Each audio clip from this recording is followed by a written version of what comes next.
Hello hello hello hello అందరికీ నమస్కారం. ఎలా ఉన్నారు? బ్రహ్మాండంగా ఉన్నారు. ఇదిగో ఎటు వచ్చి నా గురించి మాత్రం మీరు పాకనీటేసినట్టు కనపడతా ఉన్నారు. మన రావు గారి రాచబండకు ఒక లైక్ వేసి అలాగే మన కేకే న్యూస్ని సబ్స్క్రైబింగ్ చేసుకునే పనిలో ఉండండి. మరి ఈ రోజు రావు గారి రాచబండలోకి వచ్చిన సెలబ్రిటీ ఎవరు అనే పనిలో నేను ఉంటాను. ఎవరు బాబు? ఓహో, వైసీపీ నేతలకు ఇప్పుడు ప్రతిరోజు మంగళవారంలా కనిపిస్తూ ఉందో ఏమో. 5 ఏళ్ల పాటు ఇష్టారాజ్యంగా రాక్షస రాజ్యాన్ని నడిపి ఘోరంగా జనం చేతిలో ఓడిపోయి ఇప్పుడు వచ్చి సన్నాయి నొక్కులు నొక్కుతా ఉన్నారు. ఇదిగో మాజీ మంత్రి సిదిరి అప్పలరాజు ఆయన గారి ప్రతిష్టకు ఏదో భంగం కలిగి వాటిల్లిందని పాపం తెగ బాధపడిపోతా ఉన్నాడు. ఇదిగో అప్పలరాజా, బోధకాలు టీకాలు విరోచనాలకు మందులు ఇచ్చుకోక నీకెందుకు వచ్చిన రాజకీయాలని నేను ఏడాది క్రితమే చెప్పా. ఊరుకున్నావా? అసలు మంత్రుల్లో ఓడిపోయే మొదటి సీటు నీదేనని కూడా చెప్పా. విన్నావా? ఓ యాగేసుకుని పోటీ చేసావు. ఇప్పుడు ఏమైంది? బొక్క బోర్లో పడ్డావు. ఇప్పుడు వచ్చి ఎడుతూ ఉన్నావు. ఆహా, అవసరమా? ఇదంతా నీకు అవసరమా అని అడుగుతా ఉన్నా. సరే, తమ దాకా వస్తేగా నా నొప్పి ఏందో తెలియదు అంటారు కదా, అదే జరిగిందిలే. అది సరే, ఏం తిట్టవచ్చు? ఎన్నికలయ్యాయి, ఎన్నికల రిజల్ట్స్ వచ్చాయి. ఎన్డీఏ అలయన్స్ పెద్ద ఎత్తున అధికారంలోకి వచ్చింది. అలాగే మా పార్టీ ఓడిపోయింది. ఓడిపోవడానికి గల కారణాలు, ఎందుకు మనం తిరస్కరించబడ్డాం అన్నటువంటి అంశాల మీద మా బాధలేవో మేము పడుతున్నాం. ఎన్నికల రిజల్ట్ వచ్చిన రోజు నుంచి మీరు ఒకసారి చూస్తే రాష్ట్ర వ్యాప్తంగా అసలు ఈ రాష్ట్రంలో ప్రభుత్వం అనేది ఉందా అన్నటువంటిది ఒక ప్రధానమైనటువంటి ప్రశ్న. ప్రభుత్వం ఇన్ ద సెన్స్ శాంతి భద్రతలకు సంబంధించినటువంటి ఒక స్టాండ్ ఏదైనా ఉందా అన్నటువంటి ఒక ప్రశ్న. ఇంతు గదు నిన్ను డోకలో దాన్ని డిక్కీలో పడుకోబెట్టాలనేది తెలుగుదేశం కార్యకర్తలు నాయకుల మీద ఎడాపెడా కేసులు ఎట్టినప్పుడు ఈ నోరు లేవలేదే. ఇప్పుడు నేను ఒకటి చెప్తానయ్యా మంగళవారం అప్పలరాజు. అది ఏంటంటే, కాలం ఎప్పుడు ఒకేలా ఉండబోదు. మీకు బ్యాడ్ టైం మొదలైనది. అట్లాంటప్పుడు మూసుకునే అవకాశం ఉంటే మూసుగేసుకుని కూర్చోవాలి తప్ప బయటకు వచ్చి లాండ్ ఆర్డర్ లసుకుటప్ప అంటూ వాగితే నీకు కూడా పగలాల్సిన చోట గట్టిగా పగిలిపోద్ది. అంచేత పేద రాసి పెద్దమ్మ కథలు చెబుతావో సందమామ కథల పుస్తకాలే కొనుక్కుంటావో తెలియదు కానీ మూసుకున్నంత ఉత్తమం లేదనేది జనం అభిప్రాయం. ప్రస్తుతం వీటి మీద చొరవ తీసుకోవాల్సినటువంటిది ఈ రాష్ట్ర గవర్నర్. చేతంటే ఆపద్ధర్మ ముఖ్యమంత్రిగా జగన్మోహన్ రెడ్డి గారు కంటిన్యూ అవుతా ఉన్నారు.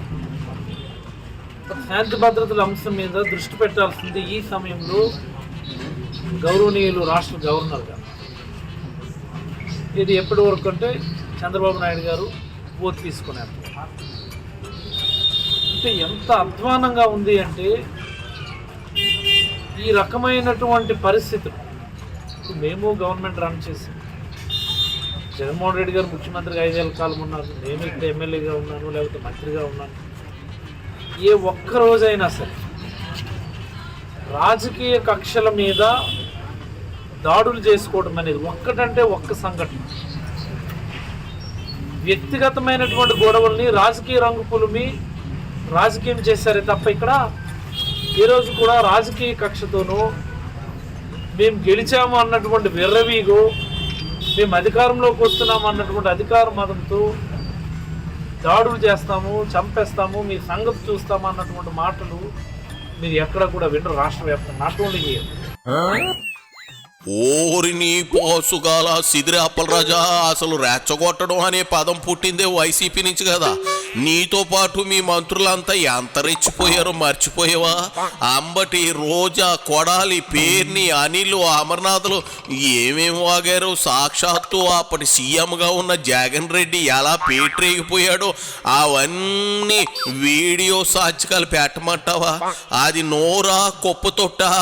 అభివృద్ధి మీద దృష్టి పెట్టకుండా పొద్దుమానం చంద్రబాబుని, లోకేష్ని, పవన్ని తిట్టడానికే మీ 151 మందిని జగన్ పెట్టుకున్నాడు కాబట్టే ఇట్టా జరుగుతుంది. నీకేమైనా అనుమానాలు ఉన్నసో ఇదిగో మమ్మడుగుడిరి. ఏటి అర్థమైందా? విడమర్చి చెప్పాలా? నేనేమన్నాను? విడమర్చి చెబితే అక్కడే ప్యాంటు తడిసిపోగలదు. వ్యక్తిగతమైన గొడవల్ని రాజకీయం చేయటం మాత్రం చాలా పుష్కలంగా గత 5 ఏళ్ల కాలం చూసాం. ఇక్కడ కూడా అంతే. అంటే అన్నాను అంటావు కానీ నువ్వు బొత్తిగా శాతకాలం మడిసిలాగా కనపడతా ఉన్నావు. చెప్పా కదా, చేసుకున్నోడికి చేసుకున్నంత మహాదేవా అని. ఎవడేం చేశాడో ఎవడేం వాగాడో అన్నింటికి వడ్డీ ఇచ్చుకుని మరీ రిటర్న్ గిఫ్ట్ ఇచ్చేస్తారు. అప్పుడు ఏమైంది అప్పలరాజా? ముందుంది అంకాలమ్మ జాతర. నీకు మీ జగన్ రెడ్డికి అక్కడ నిప్పుల మీద నడిపించకపోతే అప్పుడు వచ్చి నన్ను అడుగు. ఏంటిదంటే ఎటుపోతున్నామా? మేము రాష్ట్ర ప్రజలందరికీ ఒకటి విజ్ఞప్తి చేయదలుచుకున్నాం. ఈరోజు మా నాయకుడిని ఓడించారు, మమ్మల్ని అందరినీ కూడా ఓడించేశారు. అసలు మేము చేసిన తప్పేంటని అడుగుతా ఉన్నాం. మీకు మంచి చేసినాం కదా, ప్రతి ఇంటికి కూడా మంచే కదా చేస్తాం. రాజకీయాలకు అతీతంగా, వర్గాలకు అతీతంగా, పార్టీలకు అతీతంగానే కదా మేము పనిచేస్తాం. మంచి చేస్తే మీకు ఓట్లు అడిగాం. ఎందుకనో మమ్మల్ని చాలా ఘోరంగా తిరస్కరించారు. ఇలాంటి పరిపాలన కావాలన్నా మీరు మమ్మల్ని ఓడించారు. మీరు చూసుకోండి, రాష్ట్ర వ్యాప్తంగా ఏ గ్రామంలో అయినా, ఏ మండలంలోనైనా, ఏ నియోజకవర్గంలోనైనా సోషల్ మీడియా హ్యాండిల్స్ ఒకసారి చెక్ చేయండి. గ్రామాలకు సంబంధించిన సోషల్ మీడియా హ్యాండిల్స్ చెక్ చేయండి. మీ అంతు చూస్తాం అన్నటువంటి వర్డ్కి తగ్గి ఏదైనా ఉంటే నాకు చెప్పండి. ఇదే పంట. ఎంత సీట్గా అంత గాలి అన్నారు పెద్దలు. నేను చెప్పేది అదే అప్పలరాజా. మా ఊరు బ్యాడ్ లేడీ పంకజంలా నువ్వు మాట్లాడుతూ ఉన్నావు. అది అంతే. రాత్రి అయితే భోగం మేళ పెట్టి నేను జనాన్ని ఉద్ధరిస్తా ఉన్నాను, నా దగ్గరకు వచ్చి సేద తీరుతున్నారు అంటది. మరి అది పంచే HIV పాజిటివ్ సంగతి దానికి తెలియట్లేదు. Shame to shame. మీరు అది రాసేసారు, బటన్ నొక్కుతున్నా కదా అనుకున్నారు. కానీ 5 ఏళ్ళు అభివృద్ధిని సంకనాకించేశారు కదా. అసలు ఏపీ రాజధాని ఏంది అంటే చెప్పే పరిస్థితి ఉందా? ఈ పాపం ఎవరిది? రోడ్లు చూడు, యువత గంజాయి బారిన పడితే పట్టించుకోకపోగా మీ వాళ్ళే స్మగ్లింగ్ చేశారా? ఇక జాబ్స్ లేవు, జాబ్ క్యాలెండర్ లేదు. ఈ 5 ఏళ్లలో ఒక్క కంపెనీ వచ్చిందా? మీరు మీ పార్టీ నేతలు భోగం మేళం కంటే హీనంగా మీడియా ముందుకు వచ్చి తేగబూతులు తిట్టడం తప్ప చేసింది శూన్యం. మేము ఓడిపోయి ఉండొచ్చు, మీరు గెలిచి ఉండొచ్చు. మీరు బలవంతులు అనుకుంటున్నారేమో, ఖచ్చితంగా కాదు అన్న విషయాన్ని గుర్తుపెట్టుకోండి. ఈ రోజుకి, రేపటికి, ఎల్లుండికి, సంవత్సరం తర్వాత అయినా, 5 సంవత్సరాల తర్వాత అయినా, ఎట్టి పరిస్థితుల్లో కూడా ఈ నియోజకవర్గంలోనే కాదు, రాష్ట్రంలో ఏ నియోజకవర్గంలో కూడా మీరు వైఎస్ఆర్ కాంగ్రెస్ పార్టీ కంటే బలవంతులు కాదన్న విషయాన్ని గుర్తుపెట్టుకోమని హితవు పలుకుతా ఉన్నాను. దీనికోసమని కాదు మీకు అధికారం ఇచ్చింది. 2014-19లో కూడా ఇలాగనే చేశారు. మేము 3 నెలల వరకు, 6 నెలల వరకు అసలు మాట్లాడకూడదు, రోడ్డు ఎక్కకూడదని మేము అనుకున్నాం.